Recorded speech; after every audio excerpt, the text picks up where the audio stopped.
नमस्कार, जय हिंद। तो आज हम करेंगे मूवमेंट्स रिलेटेड टू एनवायरनमेंट। तो देखिए एनवायरनमेंट से रिलेटेड कौन कौन से मूवमेंट है वो देख लेते हैं एक बार। तो देखिए सबसे पहली है टेरी डैम कन्फ्लिक्ट। अब देखिए ये टेरी डैम है। टेरी डैम कहाँ पे है? ये टेरी डैम है उत्तराखंड में, है ना, उत्तराखंड में है ये। तो देखिए टेरी डैम कॉन्फ्लिक्ट जो है वो 1990s में स्टार्ट हुआ था against the displacement of residents. यानी कि देखिए जो लोग वहाँ पे टेरी डैम के आसपास रहते थे उत्तराखंड में, तो उनको वहाँ से हटा के और जगह पे बसाना था। अब कारण क्या था? देखिए देखिए यहाँ पे क्या था, एक ना टेहरी के ऊपर डैम बन रहा था। टेहरी के ऊपर क्या बन रहा था? एक डैम बन रहा था। तो उससे क्या था कि जो इस एरिया का बहुत ज़्यादा नुकसान हो सकता था। आपको पता है कि हमारी जो इंडिया की टोपोग्राफी है तो वो 6 भागों में है। सबसे पहला पार्ट किसका है? वहाँ पे हिमालय का। हिमालय के देखिए यहाँ पे एक तो होता है ट्रांस हिमालय, ग्रेटर हिमालय, है ना, और एक होता है शिवालिक की पहाड़ियाँ। शिवालिक वाला जो एरिया है वो आता है उत्तराखंड हिमाचल प्रदेश की साइड पे। तो देखिए वहाँ पे अगर छेड़छाड़ करते हैं, कुछ भी अगर छेड़छाड़ करते हैं तो वहाँ पे क्या है कि अर्थक्वेक यानी कि भूकंप आने का खतरा होता है। तो देखिए यहाँ पे क्या था, यहाँ पे तकरीबन 5 लाख जो है, ठीक है, 5 लाख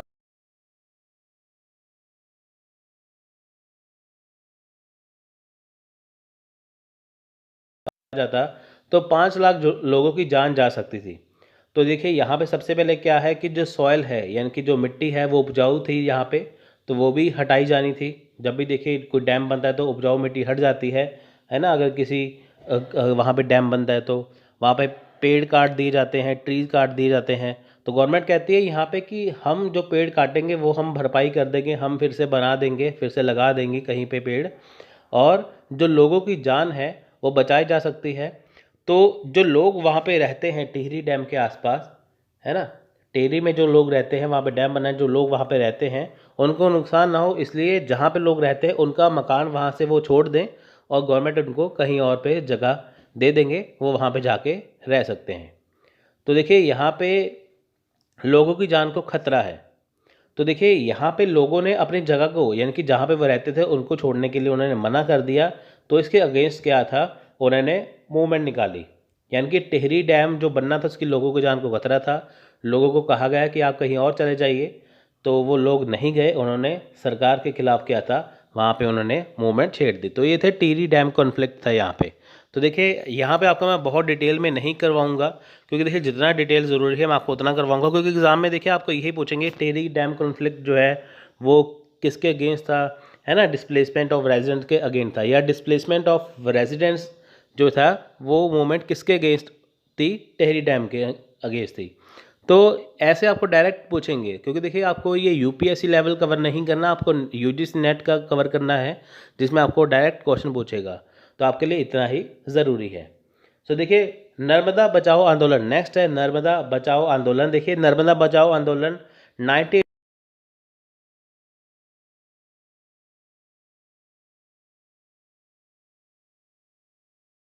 लाइफलाइन कहा जाता है गुजरात, महाराष्ट्र और मध्य प्रदेश की। यानी कि गुजरात, महाराष्ट्र, मध्य प्रदेश की लाइफलाइन कहा जाता है, क्योंकि देखिए यहाँ से ही पानी इन तीनों जगह पे पहुँचता है। तो देखिए ये इंडिया के लिए बहुत ज़रूरी। नर्मदा बचाओ आंदोलन जो था 1985 में जो हुआ था, तो वो हुआ था कंस्ट्रक्शन जो बना हुआ था डैम, यानी कि एक डैम बनाना था रिवर के ऊपर, जिससे बहुत ज़्यादा नुकसान हो सकता था, जिसको ध्यान में रखते हुए, है ना, आप देखिए कि लाइफ लाइन जैसे मैंने आपको बताया कि गुजरात में पानी जाता है, महाराष्ट्र में जाता है, मध्य प्रदेश में जाता है। अगर मान लीजिए डैम वहाँ पे टूट जाए या डैम की वजह से कुछ नुकसान हो जाए तो यहाँ पे पानी जो है वो आना बंद हो सकता है या कुछ खराबी हो सकती है। तो इसलिए क्या हुआ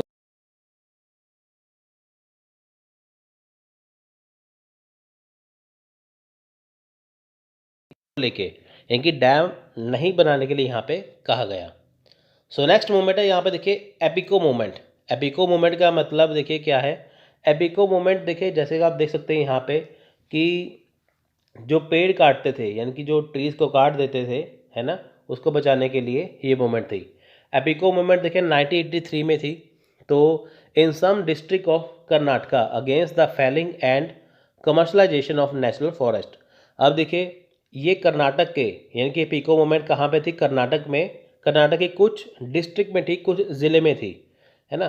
तो क्यों थी, क्योंकि देखिए वहाँ पे जो पेड़ों को काटा जा रहा था, जो नेशनल फॉरेस्ट है उसे हटा के वहाँ पे क्या था, उसे वहाँ पे एक शहर बसाने के लिए था, तो उसे हटाने के लिए इनकी उसके अगेंस्ट एपिको मूवमेंट को चलाया गया। यानी कि वो कहते थे कि जंगल को जंगल रहने दीजिए, फॉरेस्ट को फॉरेस्ट रहने दीजिए, यहाँ पे कुछ आप इंडस्ट्री मत बनाइए, क्योंकि देखिए उससे कुछ नुकसान हो सकते हैं।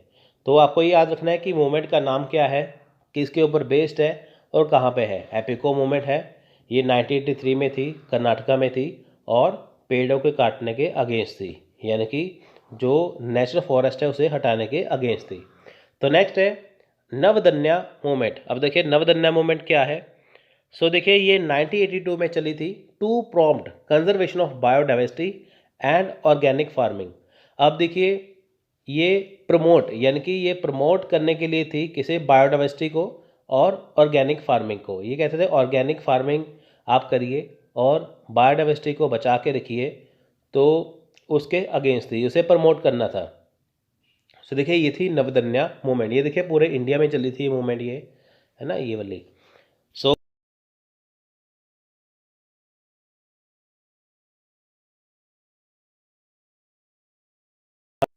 इन सिंहभूम डिस्ट्रिक्ट ऑफ बिहार, यानी कि जो बिहार का जो एरिया है, सिंहभूम जो डिस्ट्रिक्ट है बिहार का, वहाँ पे था जंगल बचाओ आंदोलन। ये किसके अगेंस्ट था, टू प्लेस द नेचुरल साल फॉरेस्ट विद टीक। अब देखिए यहाँ पे क्या था, जो नेचुरल जो साल फॉरेस्ट है ना, विद टीक, उसे रिप्लेस करने के अगेंस्ट था। यानी कि देखिए वहाँ पे इसे हटाना जाना था, है ना, जो नेशनल साल फॉरेस्ट है ना, टीक जो फॉरेस्ट है उसे रिप्लेस करने के अगेंस्ट था ये वाला। तो जंगल बचाओ आंदोलन था ये। देखिए ये कहते थे कि जंगल को बचाइए, है ना, उसके अगेंस्ट था ये, जंगल को हटाइए नहीं, जंगल को बचाइए, तो उसके अगेंस्ट था ये कहाँ पे था, बिहार में। सो नेक्स्ट देखिए सेव साइलेंट वैली मूवमेंट। देखिए 1978 में चली थी। आप देखिए आपको मैं यहाँ पे डिसेंडिंग ऑर्डर में लेके जा रहा हूँ यहाँ पे, है ना। अब 1978 आ गया, फिर 1973 आ जाएगा, ऐसे करके। सो देखिए सेव साइलेंट वैली मूवमेंट जो थी वो 1978 में थी। So to protect the Silent Valley an evergreen topical forest in Palakkad district of Kerala from being destroy by hydro electric project. अब देखिए यहाँ पे हाइड्रो इलेक्ट्रिक प्रोजेक्ट है, यानी कि यहाँ पे देखिए बिजली बनाने का काम होना था, तो उसके अगेंस्ट यहाँ पे इसे चलाया गया। यानी कि देखिए जो साइलेंट वैली जो प्रोजेक्ट था वो किसके अगेंस्ट था, कि जो जंगल है, जो एवरग्रीन, देखिए जो ट्रॉपिकल फॉरेस्ट है केरला में, है ना, केरला के पलाक्कड़ में, तो वहाँ पे ये कहा गया कि अगर यहाँ पे बिजली बनाने का काम हुआ, हाइड्रो इलेक्ट्रिक प्रोजेक्ट यहाँ पे लगाया गया, तो ये जंगल जो है ख़त्म हो जाएगा, साइलेंट जो वैली है वो ख़राब हो जाएगी। तो उसको बचाने के लिए इस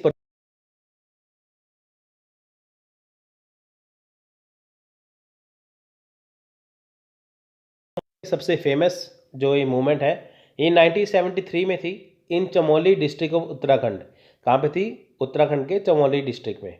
then in Tehri Garhwal district of Uttarakhand. पहले देखिए चली चमोली डिस्ट्रिक्ट उत्तराखंड में, फिर ये चली टेहरी गढ़वाल डिस्ट्रिक्ट उत्तराखंड में। To protect the trees on the Himalayan slope. अब देखिए जो हिमालयन स्लोप है ना, तो हिमालयन की जो उतराई या चढ़ाई जिसे कहते हैं, है ना, स्लोप होती है ना ऐसे, तो स्लोप ऐसे होती है ना, तो वहाँ पे देखिए जितने भी जो पेड़ थे उसको काटने के अगेंस्ट था। अब देखिए चिपको मूवमेंट में क्या था कि जो लोग थे वो पेड़ों से चिपक जाते थे। आप देखिए यहाँ पे एक आदमी है वो पेड़ को काट रहा है, लेकिन ये एक औरत है, दो साथ में बच्चे हैं, वो पेड़ से चिपके हुए हैं। तो बहुत सारे लोगों ने अपनी जान भी गंवाई है यहाँ पे, बहुत सारे लोग मर भी गए हैं यहाँ पे पेड़ों को बचाने के चक्कर में। सो इसलिए चिपको मूवमेंट था कि पेड़ों से चिपक जाना, कि ताकि उनको बचाया जा सके। ये कहा था उत्तराखंड में। नेक्स्ट है बिश्नोई मूवमेंट। देखिए बिश्नोई मूवमेंट है, आपको मैं एक बात बता देता हूँ, जो बिश्नोई जो है वो राजस्थान की एक कम्युनिटी है, ठीक है, जिसका काम क्या है, जंगल को बचा के रखना, जंगल के जानवरों को बचा के रखना, है ना, इसलिए। सो देखिए बिश्नोई मूवमेंट जो है वो 70s में चली, यानी कि 1700 जो वहाँ पे चली, है ना। तो initiated by Amrita Devi along with Bishnoi village in Khejarli, Marwar region, Rajasthan, to state the save tree from being cut down. अब देखिए ये बिश्नोई मूवमेंट थी, यहाँ पे भी लोग देखिए पेड़ों से चिपक जाते थे। ये किसने स्टार्ट की थी? अमृता देवी ने। आपको क्वेश्चन पूछ सकते हैं कि अमृता देवी का किस मूवमेंट से कनेक्शन है।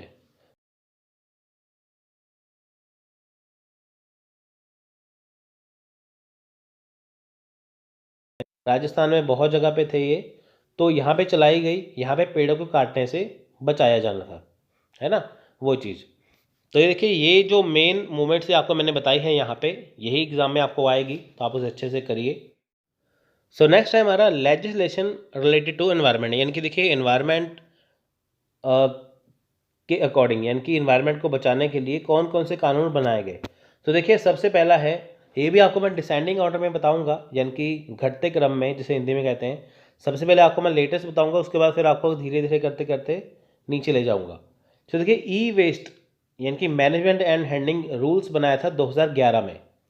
अब देखिए ई वेस्ट क्या है? ई वेस्ट का मतलब ई का होता है इलेक्ट्रिक, यानी कि देखिए कि आजकल जो होता है ना ई वेस्ट, जैसे आप देखिए कि जो कंप्यूटर में काम करते हैं, जो मेमोरी में काम करते हैं ना, कंप्यूटर लैपटॉप में कुछ भी, जो उनका ई वेस्ट मटेरियल है, उनको मैनेज कैसे करना, उनको हैंडलिंग उसको कैसे करना, ये रूल बनाया गया 2011 में, है ना, ई वेस्ट का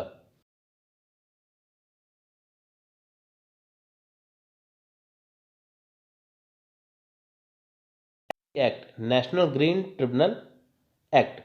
ठीक है, यहाँ पे जो ग्रीन ट्रिब्यूनल एक्ट बनाया गया है ये वाला, है ना, पूरे देश को संभाल के, जैसे यहाँ पे देखिए जो पूरे देश में जो एनवायरनमेंट है उसे प्रोटेक्ट करना। नेक्स्ट है hazardous waste management handling transboundary rules. अब देखिए हजार्डस वेस्ट, जो देखिए कूड़ा कचरा होता है, उसको मैनेज कैसे करना, हैंडल कैसे करना, है ना, ये बनाया गया 2008 में।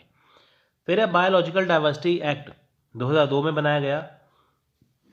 फिर है नॉइस पोल्यूशन, जो नॉइस पोल्यूशन होते हैं ना, ज़्यादा हॉर्न बजाते हैं, स्पीकर बजाते हैं ऊंची ऊंची, वो उसका देखिए रेगुलेशन एंड कंट्रोल अमेंडमेंट 2002 में एक्ट बनाया गया, है ना, नॉइस पोल्यूशन का। अब देखिए जो प्रेशर हॉर्न है, अगर आप गाड़ी में लगा के चले जाएंगे तो आपका चालान कट जाएगा। क्यों? क्योंकि वो नॉइस पोल्यूशन एक्ट के अगेंस्ट है।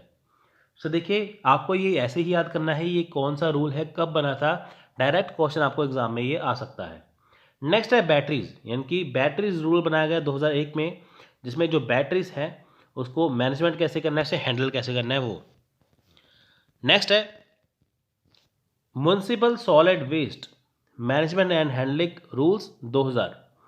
अब देखिए म्युनिसिपल सॉलिड वेस्ट, अब देखिए जो होता है ना कूड़ा कचरा लेके जाते हैं यहाँ से, है ना, तो देखिए यहाँ पे क्या था कि जो सॉलिड वेस्ट है, यानी कि जो वेस्ट मटेरियल है उसे मैनेज कैसे करना।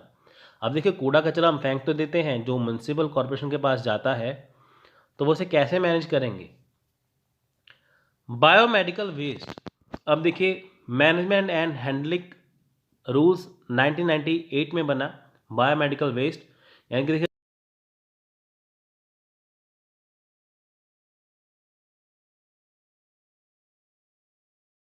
वेस्ट जो दवाइयाँ होती हैं, मटेरियल, वो सारा पानी के अंदर जाता है, वो पानी हम पीते हैं, हमें बीमारियाँ लग जाती हैं, तो इसलिए उसे मैनेज करने के लिए एक रूल बनाया गया। नेक्स्ट है नेशनल एनवायरमेंटल ट्रिब्यूनल एक्ट, यानी कि देखिए इन्वायरमेंट की जो प्रोटेक्शन के लिए एक एक्ट बनाया गया, ट्रिब्यूनल एक्ट 1995 में। आप देखिए हर एक टाइम पे एक्ट बने ही हैं। सो देखिए नेक्स्ट है पब्लिक लायबिलिटी इंश्योरेंस एक्ट 1991 में। नेक्स्ट है कोस्टल रेगुलेशन जोन नोटिफिकेशन 1991 में। अब देखिए जो कोस्टल एरिया के आसपास लोग रहते हैं, यानी कि जो नदी किनारे लोग रहते हैं, जैसे देखिए हमारा इंडिया है, इंडिया के नीचे की तरफ देखेंगे ऐसे जो वी बनी हुई है, यहाँ पे देखिए 9 स्टेट्स हैं कोस्टल की, है ना। तो देखिए यहाँ पे अगर जो समुद्र किनारे हैं, जो तटीय जिसे हिंदी में कहते हैं, कोस्टल जो एरिया, जो समुद्र किनारे लोग रहते हैं, अगर देखिए वहाँ पे कूड़ा कचरा आएगा तो वहाँ पे इन्वायरमेंट जो है वो इफेक्ट हो जाएगा, तो उसको ध्यान में रखते हुए ये एक एक्ट बनाया गया। नेक्स्ट है हजार्डस वेस्ट 1989 में बना जो वेस्ट है उसे मैनेज कैसे करना, उसे हैंडल कैसे करना। नेक्स्ट है एनवायरमेंट प्रोटेक्शन एक्ट 1986 का। देखिए मैं ऑलरेडी ये वाला जो एक्ट है वो मैं एक्सप्लेन कर चुका हूँ वीडियो में, तो आप उसे देख सकते हैं। नेक्स्ट है एयर एक्ट। देखिए एयर को प्रिवेंशन कैसे करना, कंट्रोल कैसे करना पोल्यूशन को, 1981 में बनाया गया। अब देखिए ये आजकल बहुत ज़्यादा है। आप देखिए दिल्ली का जो इलाका है, जो दिल्ली जो है ना, वो पूरे देश में पहले नंबर पे है किसमें, पोल्यूशन में। आप देखिए बहुत ज़्यादा पोल्यूशन हो रहा है, उसे कंट्रोल करने से बाहर है। अब नेक्स्ट है फॉरेस्ट कंजर्वेशन एक्ट 1980 में। ये देखिए यानी कि जंगल को बचाना है ना, वो वाला 1980 में बना। नेक्स्ट है वाटर एक्ट 1974। यहाँ पे वाटर को प्रिवेंशन करना, पोल्यूशन से बचाना। अब देखिए पानी हम डेली पीते हैं, अगर वही पोल्यूट हो जाएगा तो उसका फ़ायदा क्या है ना, वो हमें तो ऐसे ही तो इंसान को बीमारियाँ लग जाएंगी, तो इसलिए ये एक्ट बनाया गया। नेक्स्ट है वाइल्ड लाइफ प्रोटेक्शन एक्ट 1972। अब देखिए जो वाइल्ड लाइफ प्रोटेक्शन एक्ट है, इनके जो जंगल में जो जानवर हैं उनको बचाने के लिए एक्ट बनाया गया कि कोई शिकार वगैरह नहीं कर सकते ऐसे, है ना। और ऊपर से देखिए जो प्रोजेक्ट टाइगर भी लेके आए थे 1973 में, कि जंगल में जो शेर है उनको जो बाघ है, टाइगर है, उनको बचाना। नेक्स्ट है फैक्ट्रीज एक्ट 1948 में बना। देखिए फैक्ट्रीज के लिए एक्ट बना था ये वाला 1948 में। देखिए ये तो हो गया सारा कि वो चीज़ें जो क्या क्या रूल बनाए गए, लेकिन आजकल देखिए एक और रूल बना हुआ है कि जो हमारा जो कूड़ा करकट है, जो हम देखिए कचरा फेंकते हैं, वो उसको जो होता है ना, एक तो होता है गीला कचरा, एक होता है कि सूखा हुआ, उन दोनों को अलग अलग रखना है ना। ब्लू एंड ग्रीन डस्टबिन होते हैं, उन्हें बनाइए, है ना। इसलिए यानी कि सूखा एक तरफ और गीला कचरा एक तरफ, उससे क्या है कि उनको आसानी होगी उनको मैनेज करने के लिए। तो ये भी देखिए एक एक्ट बन जाएगा आगे जाके। सो